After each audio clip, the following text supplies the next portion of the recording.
Good morning, class. This is Mr. Walker here, coming to you with our information about chord, secant, and tangent lengths. So, let's first start off with chords. Let's get right into it, people. A chord is a segment whose endpoints are on a circle. So, on our two lines, we got DC and we got AB. Their endpoints are on the circle, therefore, they're both chords.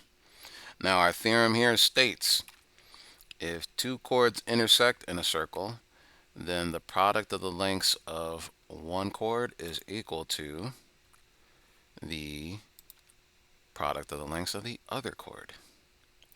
So,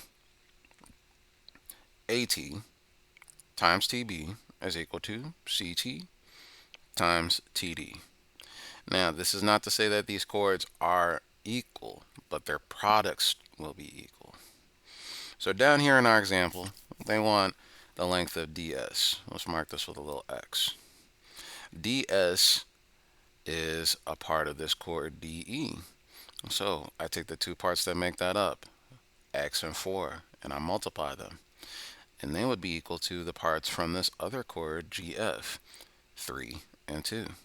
So I got 4 times X is equal to 3 times 2. I remember I got to divide both sides by our coefficient here. So that means that when I divide 2 times 3, aka 6, by 4, I get a final answer of 1.5. So remember, we can get these answers. It's not that big of a deal if we get decimals, so don't freak out. All right, next theorem here, we're talking about a secant line.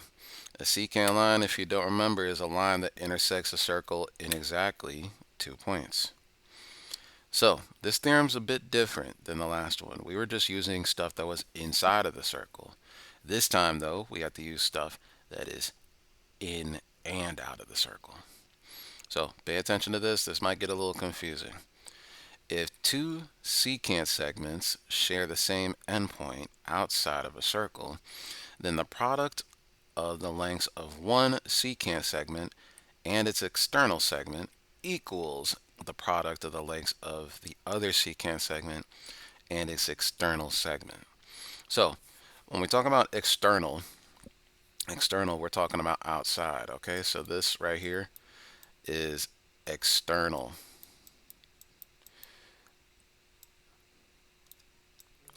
Now the entire secant segment, and says the entire is all of this.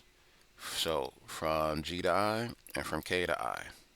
So when we do this, we take the outside portion, HI, times the whole portion, GI, and it is equal to the outside portion here, JI, is equal to the whole portion, KI. So, just like how we did before, if there's any missing parts, we gotta be aware so that we can make sure that we understand what they are. So, over here, we got two portions. We got from Q to R, that's 6. From R to S, that's 8. On the other secant, we got from T to S is 7. And then from U to T, it's blank. So, we're looking for U to T. That is our X here. When we make this up, we take the whole secant times the external portion. So the whole secant up here is 6 plus 8, which is 14. But down here, this is a little bit different. This is actually a bit of algebra we got to think about. So if the outside part is just 7, and the inside part we don't know, that's x. That means that this whole secant is x plus 7, which is the same thing that we did up here. It was 6 plus 8. We were just able to actually calculate it. So now that we know our inside and our outside portions and then the whole secant versus the external secant, we can go through and set up our equation. So for our missing side, we got 7 times 7 plus x. And then on the other side, we got 8 times 14, we got to take that 7 and distribute that in there. That's how we get 49 plus 7x. And on this side, that's how we get 112. I take that 49 and subtract it from both sides. When I do that, I get 63. And when I divide both sides by that 7 next to the x, my final answer is 9. Remember, if you ever feel like you didn't get it right, make sure that you go through and plug it back in.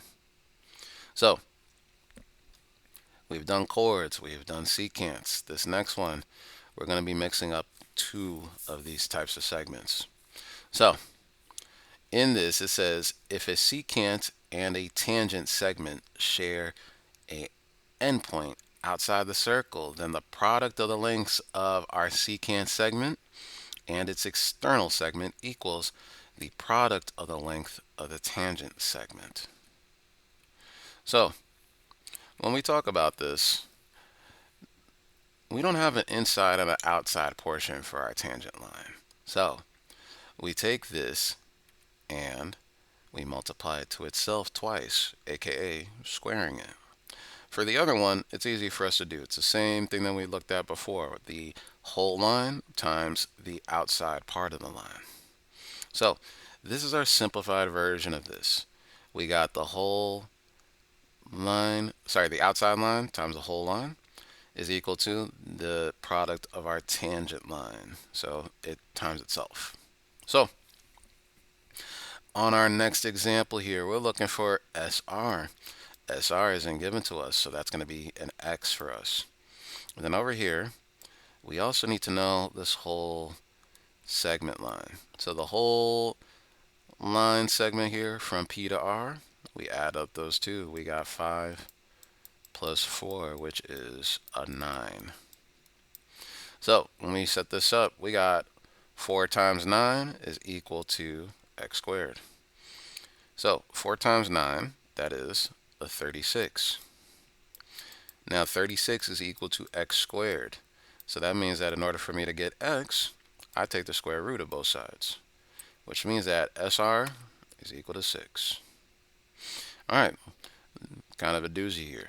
We had a lot of different theorems going back to back. We need to make sure that we refer to those theorems as we get into them. So let's take a look at our problems here. We got quite a few. We got 2 secant lines here for our first example. We got 2 chords. We got a tangent and a secant, and then we got 2 chords again. All right, let's take a look at our first one. Oops, sorry about that. So for our first one, we know that we have to multiply the whole secant. Oops, sorry about that. The whole secant times its outside portion. So our whole secant, wait, sorry about that. It keeps going all over the place. So you're bugging. So our whole secant and our whole secant here. Now, with this, we're going to have to actually do a wee bit of calculation just before we jump in. This is really 5 plus x minus 6. This means that we have to go through and try to simplify some stuff so we know the whole secant. So we got 2 like terms here. Those 2 like terms are that 5 and that negative 6. So this whole secant line up top is really x minus 1. Down here, we do the same type of deal. We add our 2 portions together, 4 plus x minus 3. And that gives me an answer of x plus 1. Once I got it all handled here, I have my whole secant lines and I have my outside portions. So let's set them up. We got 5 times x minus 1 from the top secant, and then we got 4 times x plus 1 with the bottom secant. I go through and I distribute that 5 and that 4 in, giving me 5x minus 5 and 4x plus 4. And I go through and I move my x's to one side. That means I got to subtract 4x here and here. And that means I got to add 5 to here and here. which gives me a final answer of 9. Let me go through and erase that. That looks a little as I think everybody can figure out what it is without my handwriting with the line there. So, you go through and you need to make sure you know everything. Sometimes you don't know everything, so take your time. This right here was us combining the like terms to figure out what the whole secant line is. You're not always going to have to do that, because if you're dealing with a chord, like our next one is, we could just use the separate parts. So, these two chords, the products of their two parts are going to be equal to each other. So, we got to just multiply the stuff on both sides of these lines.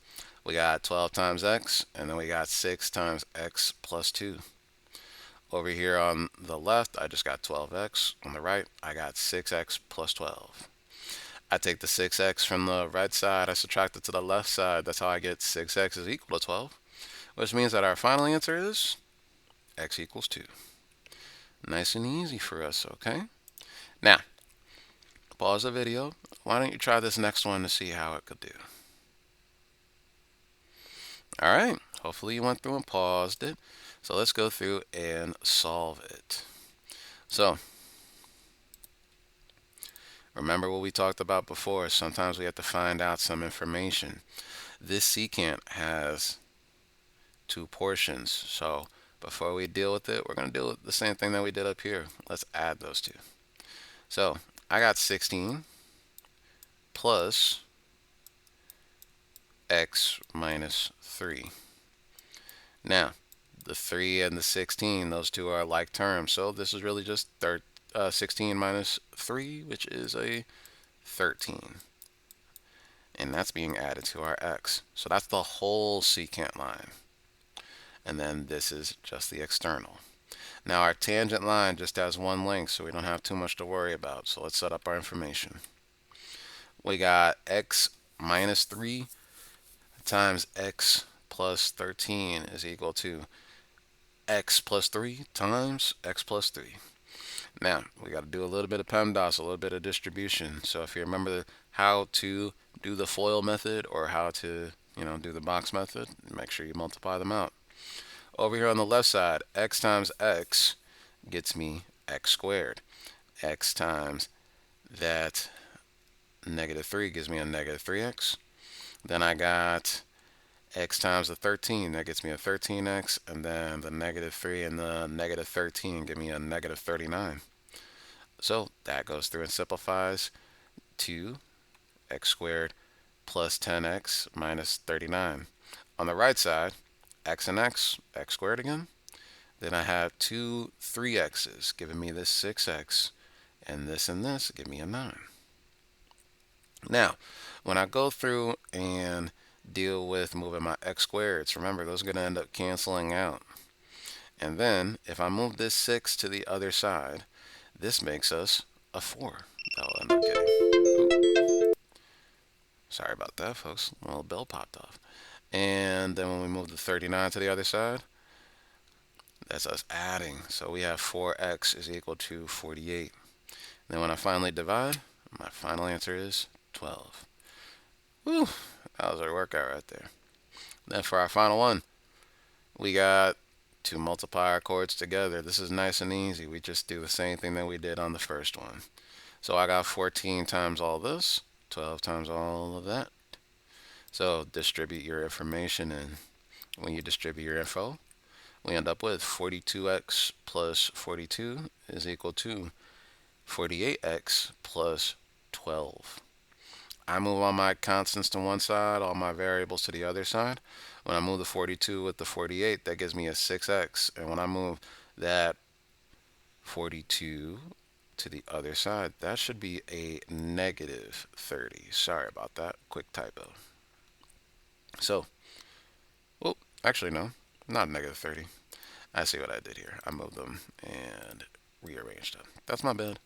So, 6x is equal to 30. When I divide both sides by 6, I end up with a 5. All right. Give yourself a pause, and then let's come back and try to look at these. All right. Hopefully you went through and paused the video. Let's go through and get you your final bits and answers. Remember, these are two secant lines, so that means that we have to go through and combine our like terms so that we know the whole secant line, and we already know what the outside is. When we combine the like terms here, remember that's a negative 17, that's a positive 9, which means this will be a 2x minus 8 for the whole line. So I got 2x minus 8 times the outside, 9, and then I got 8 times 18. 8 times 18 is 144. Then when I distribute that 9 in, I get 8x minus 72. I bring the 72 to the other side by adding, and then when I divide both sides by this 18, I get a 12. All right, down here, we got our tangent line, x plus 8, and then we got our secant line. The whole line is us taking the 15 plus the 12, which is a 27. So I got x plus 8 times x plus 8 is equal to 12 times 27. Now this one is going to involve us doing a little bit of factoring, so kind of a blast from the past. When I multiply these two, that gives me x squared plus 16x plus 64 is equal to 324. I got to bring that 324 to the other side. This is how I get this negative 260. Now this involves us having a factor. So when I go through and factor it, I'm looking for what multiplies to negative 260 but adds to 16. So what that is going to give us is a positive 26 and a negative 10. Now that I go through, I solve each of these individually for x. That gives me two things, a negative 26 and a positive 10. And then when I go through this part, I got to see what makes sense. If I plug negative 26 in here, this gives me a negative length, which doesn't make sense. We don't have negative lengths in real life. So that means that this is automatically not going to work, which means our final answer is x equals 10. So you're not going to get too much factoring, but sometimes that might happen just for the nature of the math. All right, final one here. We got two chords that are intersecting, so let's go through and hit that multiplication up. We got 8 times 4x plus 2, and then 9 times 5x minus 4. When I go through and multiply that, I get 32x plus 16 is equal to 45x minus 36. I combine my like terms. I don't got any like terms, and I got to move my variables over. I move the 32 to the right, and I move the 36 to the left. So I got 13x is equal to 52. When I divide both sides by 13, I get x is equal to 4. Thank you for watching, folks. I'll catch you guys in class. See ya.